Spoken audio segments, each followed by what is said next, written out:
If you've been on YouTube at all this year, then you've probably heard about MatPat, the host of the Game Theory, Film Theory, Food Theory, Style Theory, and GT Live channels, star of the FNAF movie, and most importantly, the co-host of my Five Nights at Freddy's recap video, and how he has decided to step away from his channels. After well over a decade, Matt decided that he was going to leave his shows and bring in a new generation of hosts. And as of March 9th, 2024, it happened. MatPat released his final Game Theory, closing a chapter on YouTube history. But who cares about that? I want to talk about me, gosh dang it. Because I actually got to be involved in Matt's Final Theory in a pretty unique way, I think.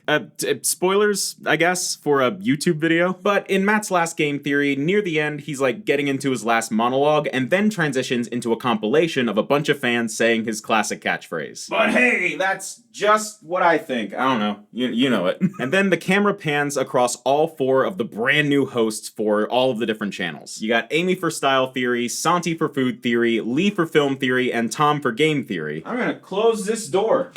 All before Matt hangs up his signature jacket, high-fives his partner Stephanie, and then delivers his final "thanks for watching" and leaves. And throughout this entire sequence, there's a piece of music playing. A very triumphant, orchestral version of the classic Game Theory theme Science Blaster. Hi! I made that. So yeah, hi. My name is Ryder, also known as FootofaFerret or foafy on YouTube, and I got to score Matt's final moments on Game Theory, essentially. That's, different. And while I know this is a channel that usually focuses on like cartoons and video games, and trust me, I'm getting back to that. I'm finally doing that Avatar recap. Today I wanted to do something pretty different and just discuss this track, how it came to be, how it was made, and what it kind of means. Because genuinely, I believe this has been a massive and important piece of YouTube history, and I've just been honored to be a part of it in what little way that I can. Plus, someone posted a tweet about the score on Twitter and it got 3 million views, so this is my job after all. So how did this happen? Well, while some of you might know me for making videos about like Steven Universe and Animal Crossing and stuff, I actually got my start way back in 2014 as part of Matt's Game Theorist channel. I started watching Game Theory in 2013, got hired about a year later in 2014 when I was like just out of high school, 18 years old. And for about 3 years, I worked there full time, just editing for Game Theory and hosting my own show called A Brief History. I did a whole video about that, it's not the point. But I'm also a musician. I was a musician before I was even a YouTuber. I don't know if you can see back there. It's a rack of about 7 guitars. So I play guitar. I play bass, I play, not much else. Yeah, I can sing, but I also compose and produce music of my own. And even though I eventually moved on from doing theorist work full time in favor of just focusing on this channel, I did keep in touch with theorists pretty consistently, and eventually Matt started tapping me for some music work. I composed the theme song for GT Live, for Food Theory, for Style Theory, though that one hasn't really been shown off as much. I did my own versions of the Game Theory and Film Theory theme that I performed live with the other themes at the St. Jude Children's Research Hospital charity livestream back in 2021.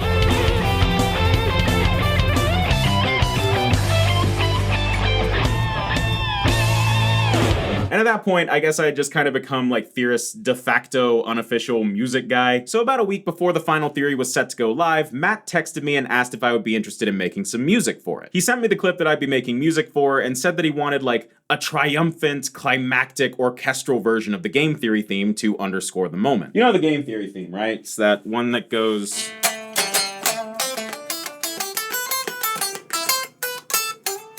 yeah, it's something like that. You know it.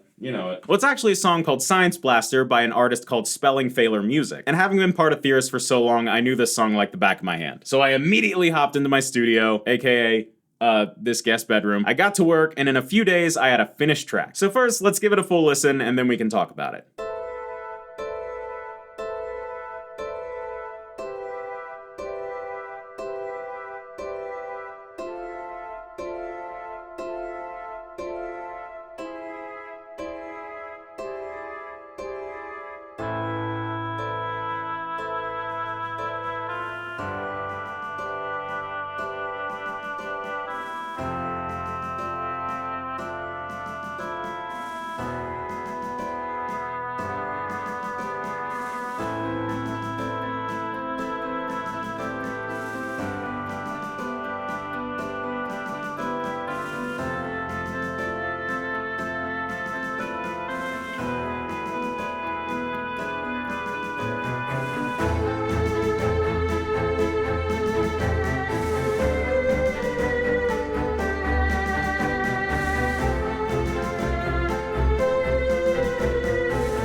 I made that. Okay, so let's dissect this a bit. Yeah, I don't want to get too nerdy in talking about all of this, but if you like music and are interested in making it, you might learn a thing or two. Maybe, I don't know. So to make a track like this, the first thing I needed was a digital audio workstation and a USB keyboard. Digital audio workstations, or DAWs, are programs for your computer that allow you to make music. You know, there's things like Logic Pro, Ableton, FL Studio, or if you're new to this, the one you're probably the most familiar with is GarageBand. I use Logic, which is basically just fancy GarageBand that you have to pay for. And really the only other major thing you need is one of these little USB keyboard things. You plug one of these into your computer and then you can like make music in the DAW. So with all that hooked up, the first thing I did was figure out what instruments I wanted to use for this song. Like basically created the virtual band in my brain that was going to be making this music. I wanted the two primary elements of the track to be piano and orchestral strings. But I knew that for like a little bit of extra texture, I was gonna want something like a nylon string classical guitar. And of course, we were gonna have to have some drums. Not like big rock and roll drums or anything, though that would have been fun.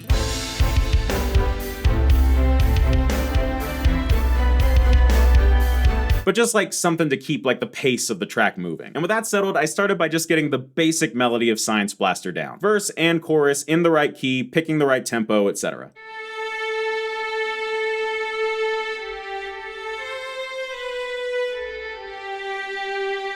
Obviously, with this being like an orchestral thing, I had violins take over the melody, but then moving towards like the violas, cellos, and double basses, which are basically just violins, but they get progressively bigger. Those I wanted to handle more of the rhythm. If the violin player is the lead guitarist, then all the other strings are kind of that other one who's like in the background on stage and is just playing the same thing over and over again to keep the rhythm.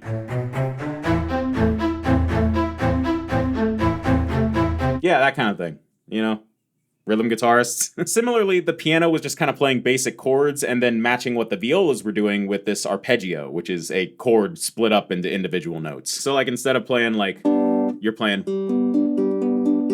that's an arpeggio. You just split it up. It might be good to mention at this point that I don't actually play piano. I just kind of mess around in the DAW with my keyboard. I don't really know what I'm doing. Like if you told me to sit down at like an actual piano and play a song or even a particular scale, I'd be lost. And because of that, the piano part is rather simple. You know, kind of all together it sounds like this.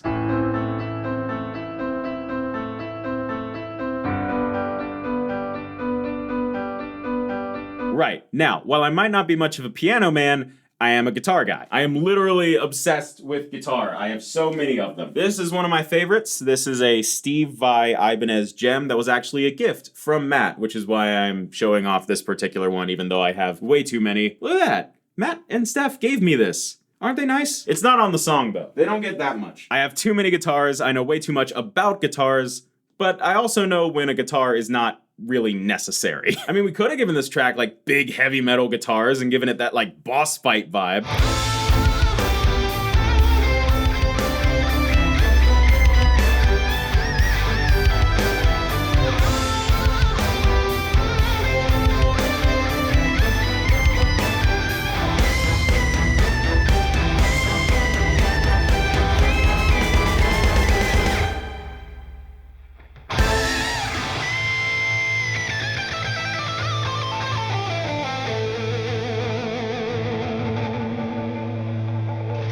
But I kind of knew that for this track in particular, the best thing to do was to just give it like a nice, subtle classical guitar.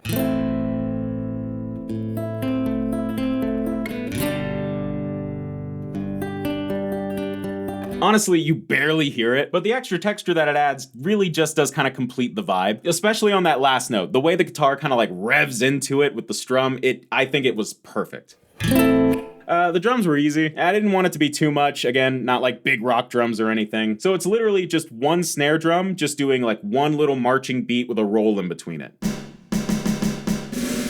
And again, all of that is being done with the keyboard and the DAW. This is not a live drum. If I had done that, I would not be currently in this apartment in which I am filming because I would have been evicted. You know, maybe we could have given it like a slightly more triumphant vibe if we had done some like timpanis and cymbals or something, but I kind of like how simplistic it is. Legit, that one snare beat stays steady throughout the entire track, and that is all the drums, which is also why it was important for the strings to be keeping the rhythm steady. And then my favorite part of the song, and this is kind of getting a little bit nerdy, is the tension. When you listen to the chords that are building in the back of the track by the end, there's a lot of what's called dissonance in there. Dissonance essentially being like when there are two notes being played at the same time that don't really go together, they clash. Have you ever heard like a car alarm or a fire alarm go off and it's just that piercing, weird, garbled noise? Yeah, that's because there's two dissonant notes playing right at the same time. You know, these are two notes right next to each other. Play them at the same time. That's dissonance. But the cool thing about dissonance is that in the right context, it can actually sound really cool. So like this doesn't really sound that great, but this sounds really nice. It's a little out of tune, but it sounds nice. That's because the dissonance has been given context. And here at the end of the track, I used some dissonance in the chord structure as it was building to that final note to bring this tension to the track that was meant to kind of release to a satisfying conclusion when we hit that final note.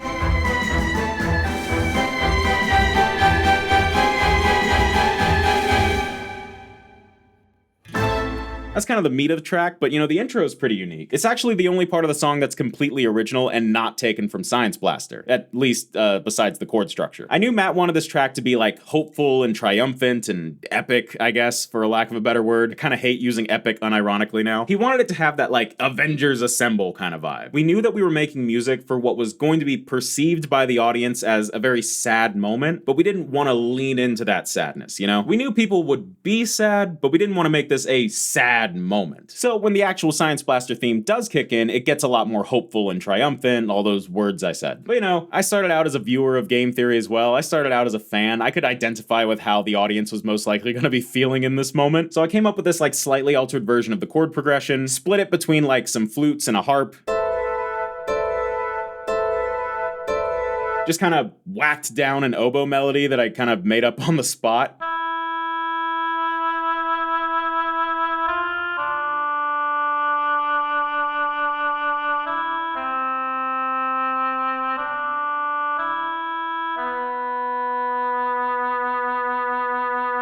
And I created what I kind of see as like a funeral dirge for the start of the track, before we transition into the Science Blaster stuff, which gets a lot more triumphant and hopeful. And the piano, drums, and guitars all just kind of sort of fade in from there. And speaking of the Science Blaster theme, this is actually the fourth version of the song that I've done over the years. The first version was back in like 2014, 2015. I did a version that was based off of old Sega Genesis music.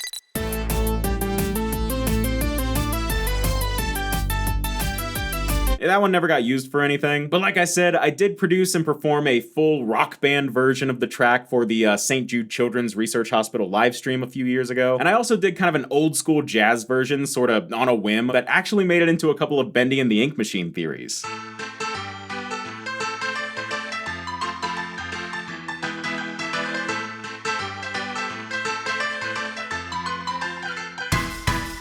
And that one's important because it's where I came up with the idea of giving this song the repeats at the end.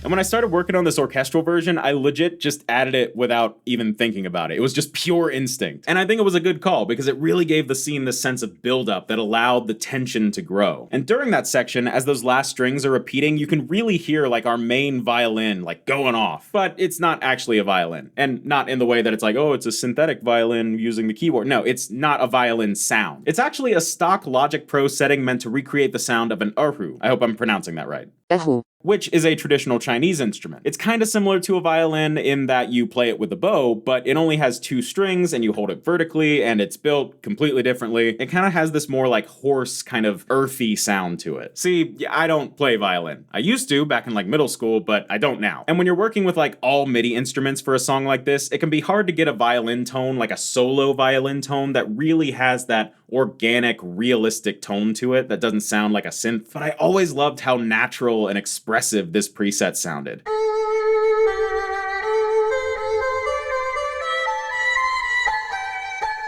It worked perfectly for the track. I love the way it fits in. But the part that's really cute to me is the fact that I believe that this sound is the exact same setting used to make a lot of the Bendy and the Ink Machine music. I mean, just listen.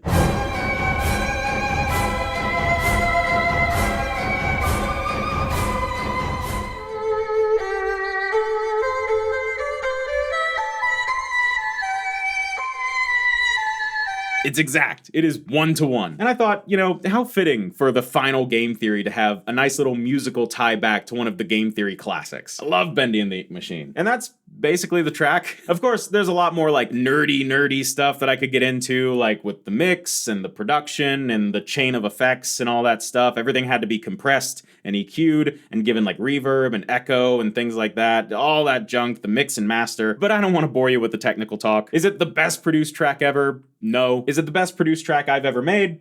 I don't think so, but I think it's really special. I just wanted to talk about it a bit because I have been blown away by the reactions. I've seen so many like comments and reactions to the video where people are genuinely crying over this scene. And I get it, don't worry, I was crying too. We did like a watch party for the finale and I was a mess, dude. Again, this has been part of my life since 2013. It really hit me. But like, you know, considering my output is usually like a bunch of goofy videos about like Gravity Falls and Bluey, it was weird making something that made people cry. I've never experienced that before. It's a completely different vibe. And this whole thing was just such an honor. It's been really special to me. So I really felt that I needed to make a video talking about it. Like I said, I started watching Game Theory back in 2013. That's over a decade ago. I was hired onto the channel only like a year later in 2014. And Theorist has been a consistent part of my life ever since, influencing literally everything I have ever done on this channel. And Matt, Steph, the entire team Theorist have just been such amazing people to meet and work with and be friends with. I've been honored even just to be part of it over the years. And I was absolutely honored to make this track. I am so glad people like it. And I'm so grateful for what Game Theory has done for the entire internet, and I cannot wait to see what the new generation does. I hope